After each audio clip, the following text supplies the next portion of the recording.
9 महीने अंतरिक्ष में बिताने के बाद सुरक्षित लौटी सुनीता विलियम्स। इसरो ने दी बधाई। इसरो ने भारत में उनके अनुभव का लाभ उठाने की जताई इच्छा।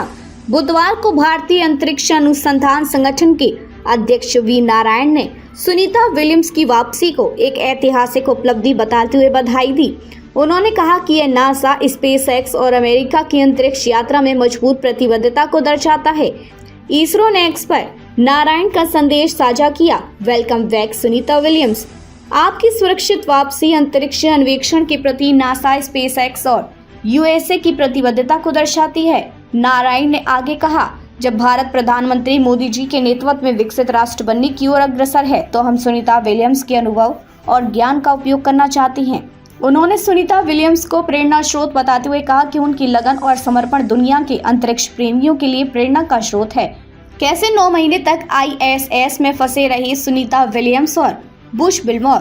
नासा के 2 अंतरिक्ष यात्री सुनीता विलियम्स और बुश विल्मोर जून 2024 में बोइंग के नए स्टारलाइनर क्रू कैप्सूल से अंतरिक्ष स्टेशन गए थे। उनकी यात्रा मात्र 8 दिनों की होनी थी, लेकिन लॉन्च के बाद स्टारलाइनर में गंभीर तकनीकी समस्या आ गई। इससे उनकी वापसी कई महीनों तक टलती रही और वह पूरी तरह अंतरिक्ष स्टेशन के स्थायी क्रू में बदल गए। आखिरकार नासा ने उन्हें सुरक्षित वापस लाने के लिए स्पेसएक्स के ड्रैगन कैप्सूल का उपयोग किया। 286 दिन, 4576 पृथ्वी की परिक्रमा और 195 मिलियन किलोमीटर की इस लंबी और अनिश्चित अंतरिक्ष यात्रा के दौरान सुनीता विलियम्स और बुच विल्मोर ने 286 दिन अंतरिक्ष में बिताए, 4576 बार पृथ्वी की परिक्रमा की, लगभग 195 मिलियन किलोमीटर, 121 मिलियन मील की यात्रा पूरी की। सुनीता विलियम्स ने 62 घंटे स्पेस वॉक कर नया रिकॉर्ड बनाया, जो किसी भी महिला अंतरिक्ष यात्री द्वारा सबसे अधिक है। भारतीय मूल की सुनीता विलियम्स का जन्म 19 सितंबर 1965 को अमेरिका के ओहायो में हुआ था। उनके पिता दीपक पांड्या गुजरात के मेहसाणा जिले के जुरासन गांव से हैं, जबकि उनकी मां स्लोवेनिया मूल की हैं। एक अनुभवी अंतरिक्ष यात्री हैं और यह उनका तीसरा बड़ा अंतरिक्ष मिशन था। अमेरिका में हुई विशेष प्रार्थनाएं। अमेरिका में 21 हिंदू मंदिरों में सुनीता विलियम्स की सुरक्षित वापसी के लिए विशेष पूजा और हवन किए गए। उनके साथ ही बुच विल्मोर और एक बैप्टिस्ट चर्च के सदस्य हैं, उसके लिए भी उनकी कम्युनिटी में प्रार्थनाएं की गई। पूर्व अमेरिकी राष्ट्रपति डोनाल्ड ट्रंप ने भी उनके मिशन पर प्रतिक्रिया देते हुए नासा और स्पेसएक्स के उनकी वापसी तेज करने का अनुरोध किया था। केरल विधानसभा ने दी बधाई। केरल विधानसभा ने सुनीता विलियम्स की ऐतिहासिक उपलब्धि पर उन्हें बधाई दी। विधानसभा अध्यक्ष एएन शमशीर ने कहा कि सुनीता विलियम्स की उपलब्धि दिखाती है कि सपनों की कोई सीमा नहीं होती। उनकी यात्रा महिलाओं और युवाओं के लिए प्रेरणा है। उन्होंने कहा कि यह भारतीय मूल के व्यक्ति के साहस और समर्पण का उत्कृष्ट उदाहरण है। भारत के लिए गर्व का पल। उन्होंने कहा कि यह भारतीय मूल के व्यक्ति के साहस और समर्पण का उत्कृष्ट उदाहरण है। भारत के लिए गर्व का पल। सुनीता विलियम्स और बुच विल्मोर की 286 दिन की अंतरिक्ष यात्रा कई चुनौतियों से भरी रही। उनकी यह यात्रा भारत समेत पूरे विश्व के लिए प्रेरणादायक है। अब भारत उनके अनुभव का लाभ उठाने की इच्छा रखता है, जिससे आने वाले समय में भारतीय अंतरिक्ष मिशन और भी मजबूत होंगे। सुनीता विलियम्स की हिम्मत और धैर्य से ये साबित होता है कि असंभव कुछ भी नहीं है। आवश्यकता है यूनाइटेड टाइम्स समाचार पत्र व यूनाइटेड टाइम्स न्यूज चैनल में निम्न स्तर पर विज्ञापन प्रभारी, ब्यूरो चीफ, संवाददाता की इच्छुक व्यक्ति पुरुष महिला संपर्क करें।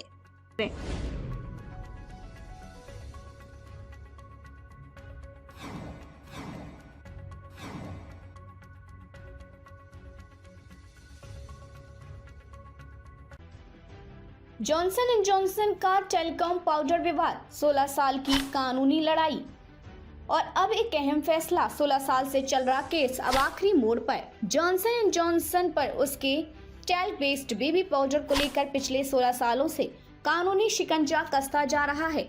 आरोप है कि इस पाउडर में एस्बेस्टोस मिला हुआ था और कैंसर का कारण बन सकता है। हजारों लोग जॉनसन एंड जॉनसन पर केस कर चुके हैं और अब टैक्स कोर्ट में एक बड़ा फैसला आने वाला है, जिससे यह मामला हमेशा के लिए सुलझ सकता है। टेल्क पाउडर और एस्बेस्टोस का कनेक्शन क्या है? टेल्क एक प्राकृतिक खनिज है जिसमें मैग्नीशियम, सिलिकॉन और ऑक्सीजन होता है, लेकिन यह एस्बेस्टस नामक एक और खनिज के साथ पाया जाता है जिसे 1973 में कार्किनोजेन कैंसर कारक घोषित किया गया था। हालांकि कंपनियां 1970 के बाद से टैल्क और एस्बेस्टस को अलग करने की प्रक्रिया अपनाने लगी, लेकिन वैज्ञानिक अध्ययन बताते हैं कि एस्बेस्टस फ्री टैल्क भी सुरक्षित नहीं है। WHO वर्ल्ड हेल्थ ऑर्गेनाइजेशन ने 2010 में एक रिपोर्ट में बताया था कि टैल्क बेस्ड बेबी पाउडर इस्तेमाल करने वालों में ओवेरियन कैंसर का खतरा 30% से 60% तक बढ़ सकता है। पहला केस और जॉनसन एंड जॉनसन खिलाफ बढ़ती कानूनी जंग। 2009 पहला मुकाबला डीनबर्ग नाम की महिला ने किया था। पहला मुकदमा डीनबर्ग नाम की महिला ने किया था जिनको ओवेरियन कैंसर हुआ था। 2016 पहली बार जॉनसन एंड जॉनसन को $72 मिलियन मुआवजा देने का आदेश मिला। 2018 4.69 बिलियन की सबसे बड़ी पेनल्टी 22 पीड़ितों को देने का आदेश आया। 2020 बढ़ते दबाव के चलते जॉनसन एंड जॉनसन ने नॉर्थ अमेरिका में टैल्क पाउडर बेचना बंद कर दिया।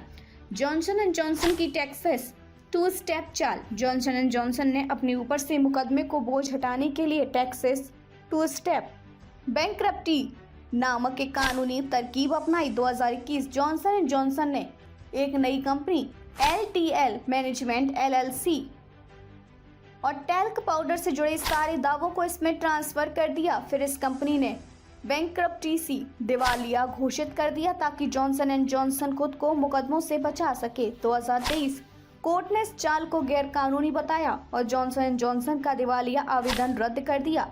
2024 जॉनसन एंड जॉनसन ने फिर से एक नई company red river talc LLC बनाई और वहीं टेक्सास 2 स्टेप चाल फिर से खेली। इस बार 83% दावेदारों का समर्थन मिल गया। अब टेक्सास कोर्ट तय करेगी कि जॉनसन एंड जॉनसन का यह प्लान मंजूर होगा या नहीं।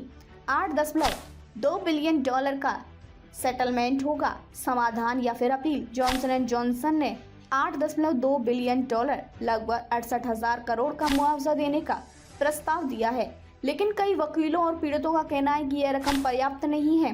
वेस्ली एलन लॉ फर्म ने आपत्ति जताई कि यह मुआवजा ओवेरियन कैंसर के इलाज जिसकी औसत लागत $220,000 है उसके लिए पर्याप्त नहीं है। अगर जॉनसन एंड जॉनसन जीत जाता है तो भविष्य में इस मामले पर कोई केस नहीं हो सकेगा। अगर विरोधी पक्ष हारता है तो वह इस फैसले को US सुप्रीम कोर्ट तक ले जा सकते हैं। महत्वपूर्ण मुकदमे और बड़े फैसले।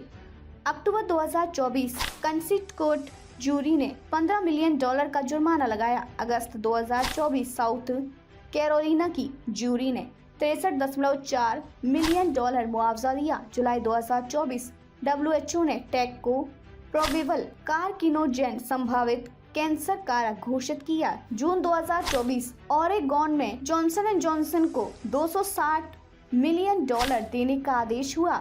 आगे क्या? टेक्सास कोर्ट अब तय करेगी कि जॉनसन एंड जॉनसन की बैंकरप्सी प्लान सही है या नहीं।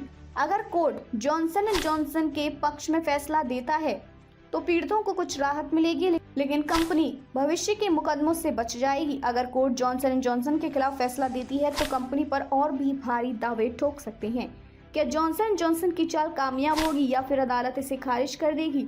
यह फैसला हजारों पीड़ितों के भविष्य और न्याय की दिशा तय करेगा। आप इस मामले पर क्या सोचते हैं, हमें कमेंट में बताएं और ऐसी ही महत्वपूर्ण खबरों के लिए हमें फॉलो करें।